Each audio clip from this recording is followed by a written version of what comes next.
Lorsque Dieu permet les humiliations, c'est aussi pour que tu saches qui tu es vraiment. La gloire révèle qui nous sommes, mais la gloire commence dans l'humiliation. C'est ça la beauté de la gloire.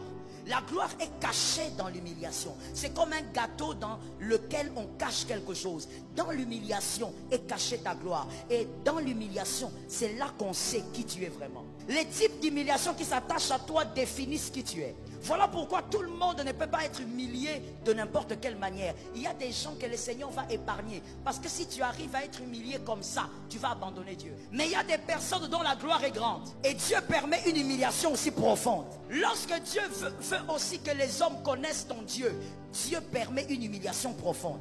Dieu voudrait que dans cette famille-là, on sache que toi tu as un Dieu. Que l'on ne sache pas que tu as un pasteur, qu'on sache que tu as un Dieu. Que l'on ne sache pas que tu as un prophète avec qui tu montes à la montagne. Mais qu'on sache que tu as un Dieu. Non, je ne suis pas d'accord.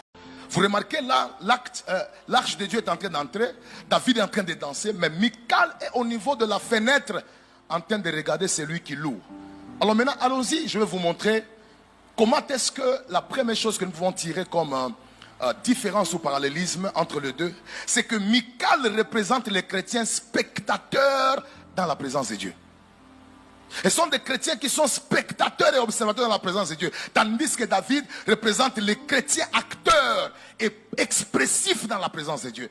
Qu'est-ce que vous remarquez? Elle est juste à la fenêtre. Tout ce qu'elle fait, c'est observer comment est-ce que David est en train de danser. Dans nos églises, n'est-ce pas? Vous ne connaissez pas les gens qui, du début jusqu'à la fin du culte, tout ce qu'ils vont faire, c'est vous observer. C'est une génération qui a existé depuis la Bible. Et leur mère principale, qui les a couronnés, qui les a précédés, c'est Michal. Tout ce qu'elle faisait, c'est regarder comment est-ce que les autres dansaient, et elle ne faisait rien. Quel est le premier péché mentionné dans la Bible?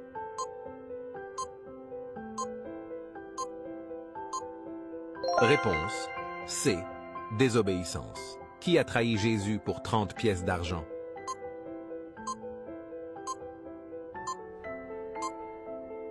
Réponse B. Judas. Dans Romains 6, quel est le salaire du péché?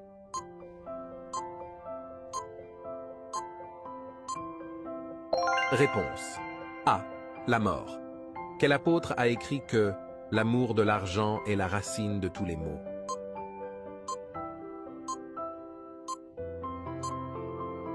Réponse A. Paul. Concentre-toi. La dernière question est la plus difficile. Quel roi a commis l'adultère et le meurtre, mais a été pardonné après s'être repenti?